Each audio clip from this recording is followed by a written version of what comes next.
You guys, thanks. Well, they're actually for my aunties, but, they're stuffed animals, You got to play along at home. Hey there, welcome back once again. It is time for the golden age of DC Comics, 365 days, where I take this well-loved hardcover coffee table book given to me about 2 decades ago by one of my best friends. This has been surfing my coffee table ever since and providing me with countless opportunities to have comic book shop style conversations, the kind I wish to recreate here today, right now, with you. That's some darn good coffee. So grab a cup of whatever you want. Come up and pull up a chair to the coffee table. You are welcome here. Let's talk comic books. We're going to use this 365 days book for its intended purpose. We're going to open up to today's date, which is, I know this one, it's November the 19th. We're going to look at some comic book art of an antediluvian age. We're going to read the blurb, and then we're going to talk about comic books. And we're going to talk about comic books every day for the rest of the year. You got it. I hope you are doing awesome. I hope you are clobbering your problems and not being clobbered by them. Seriously, this is a 2004 Abrams press publication written and curated by Chip Kidd, Les Daniels, and Geoff Spear. There is a link to the Amazon page in the description. If you want your own copy, it will look great on your coffee table. You can play along at home, and it makes a great gift for a geek. I know. I like to pimp this book because, you know what? I mean, I'm using it as a springboard for some comic book content. And so I'm giving it all of its proper props.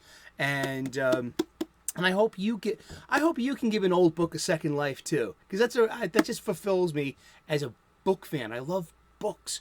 I love to read. I love pictures. I love font. I love kerning. I love columns. I love paper quality. I love covers, letters page. There are so many things to like about books and publications. And this show and this book in itself is a celebration of all the above. Speaking of celebrations, it's my birthday. It's November 19th. It's my birthday. Yes, you could drop it in the comments section. Hey, happy birthday. You know what? You want to celebrate my birthday? Let's tell somebody to go subscribe to me. I would love to earn everyone's subscriptions and grow my tiny channel into something a little bigger and spread this joy, this love, this positivity of comic books. I mean, there's plenty to bitch about out there, but still, you know what? Let's embrace what we love. Let's remember why we're doing this in the first place. And thank you so much for tuning in. Let's get to it. The golden age of comic books runs between 1938 and 1955. The silver age between 1956 and 1970. The bronze age, I'm a bronze age baby myself, between 1970 and 1985. And the copper age begins in 1985. I got these standards and definitions from the glossary of the most current Overstreet price guide. This is great information for anyone, and I find it to be, a fair place to have a standard to talk about the ages of comic books. Seriously, there's a link to in the description to that book as well. Get your own copy. I'm getting another one next year. I want to have the most current information available to me at all times, especially about a subject that I talk about this frequently. Okay, it's one of my favorites. This is a nice birthday present. It's one of my favorite all-time characters. It's Captain Marvel Jr.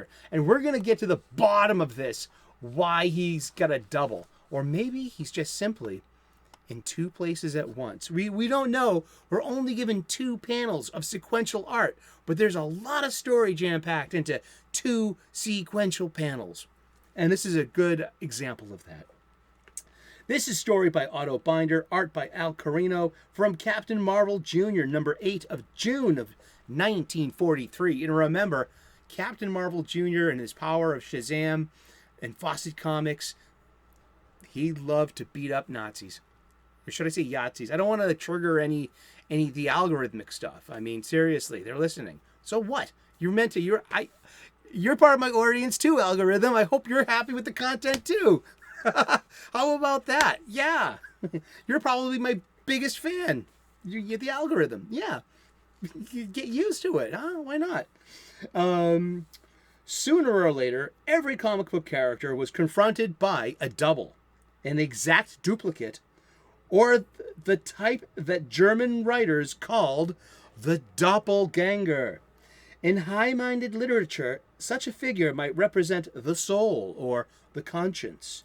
In comics, it was probably some sort of trickster attempting to discredit or even destroy the hero.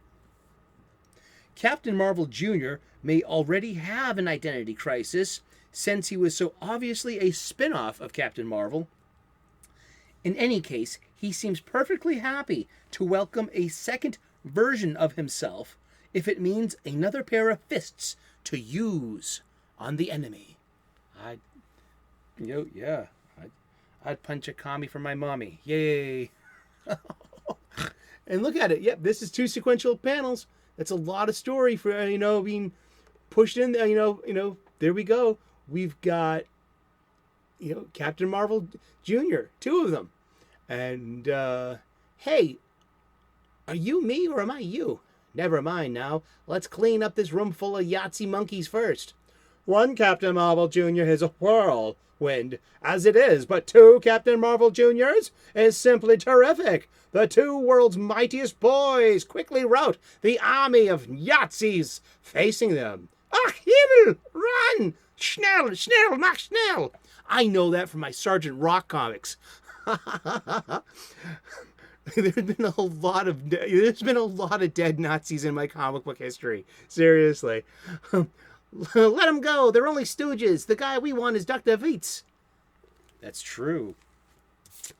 How can and it should be Captain's Marvel Jr. Hello. It should be. I got blocked by on Twitter by Discussing Film, @DiscussingFilm.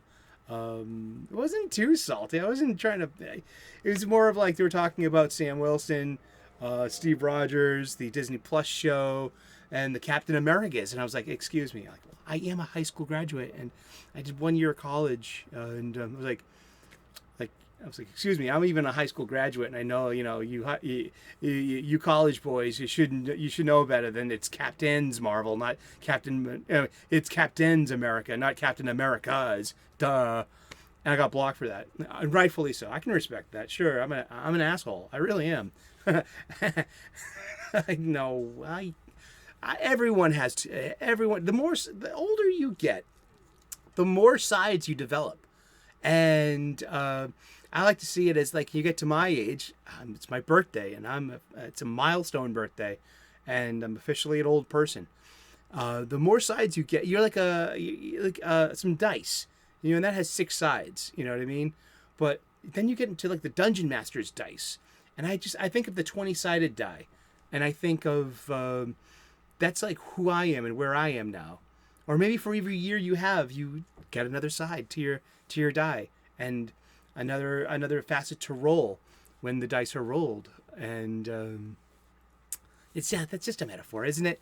But just being cute. But it's about having sides, and the more sides we have, the more we round out, indeed, as well. I'm getting very philosophical here in my old age on this show. But with Captain Marvel Jr. or the Captain's Marvel Jr. being in 2 places at once, we don't have the rest of the story to give us a justification for this.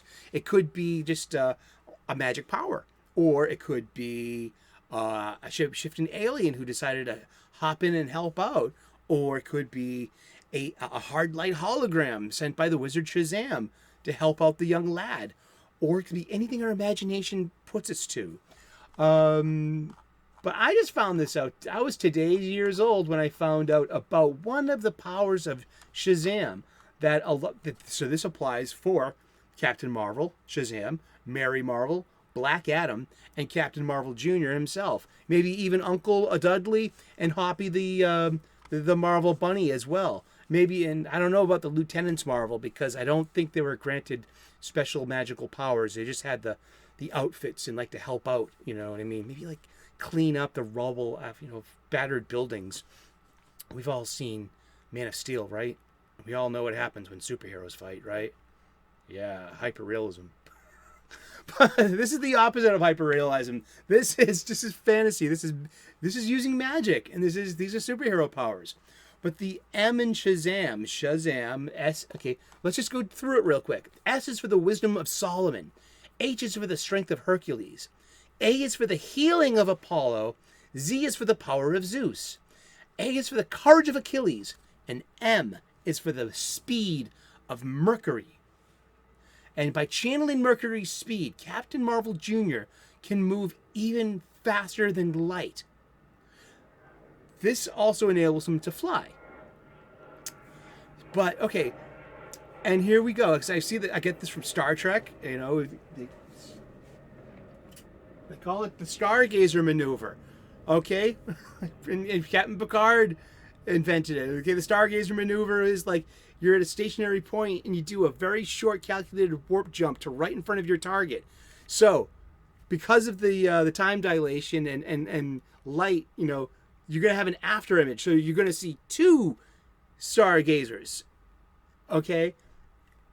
And there's only one. The real one will be right in front of you. What you're seeing behind it is an after image. And yeah, so we call that the Stargazer maneuver. Engage. That is, yay, good use of my background. Those are my eagle moss. Those are Star Trek eagle moss. There's actually, I'll put the video at the end of this one. It's I showcase them all. So what I'm thinking here is that since that, you know, Billy Batson can move faster than the speed of light, what he's doing is he's moving around so quickly, he's leaving an after image. So he basically sees himself, you know what I mean? And he's basically talking to himself. Now, I could be completely wrong. I could look up Captain Marvel Jr. number 8 and find out the whole complete story. But guess what? We don't have the whole complete story, and we're having fun here. This is part of the fun of being a nerd, a geek, a nerd and a geek. Remember, nerds and geeks are two different things, but also they're the as time goes on and words, you know, enhance their meanings, they've been you know, interrelated. You know, a nerd is literally a learned person, such as a PhD or a scientist, somebody that, like, like we would call an egghead. Maybe someone even on the Asperger's spectrum, someone that just, you know, finds solace in numbers and in lab work, and it's like I work for a university. There's a whole culture of nerds. I love these people. I really do. I learn so much from them, and especially from the students. They're nerds too. The faculty, they're nerds. You know, like the grad students, they're nerds. You know, and geeks are like this: pop culture fandoms, IP fans, comic book fans, Star Wars, Star Trek, Doctor Who. You know, the list goes on and on and on. That's where geekery comes in. Geek is actually a negative term. A geek was back in the early 20th century, probably even before that. There were traveling shows, and there was no television. Radios were a luxury and pretty new at the time too. But you had the strong man. That's where you have the underwear over the tights comes from when it comes to these superhero outfits. Hello. And you also had the freak show. You know, you had, you know, unfortunate people, you know, with unfortunate, you know, or you had people with unfortunate physical deformities and handicaps being put on display. Unfortunately, you know, this is the same lens that we look through history when doing this. But a geek was the guy that bit the head off of a live chicken, because you paid to see that. Seriously, you never saw that in this. You didn't see that at church. You didn't see that in town.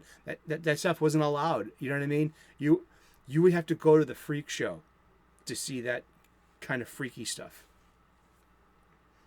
I know. I mean, the names were a little bit harsher back then. They didn't have the whole model of sensitivity, and maybe even a toxic oversensitivity as a shadow to that, you know, wonderful intent of trying not to hurt people's feelings.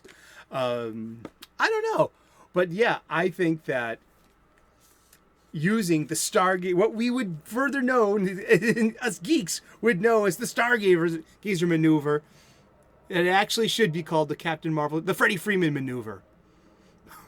What do you think? Leave me a comment in the comment section. And wish me a happy birthday, damn it. I'm an old man, and I need some cheering up. I get the birthday blues.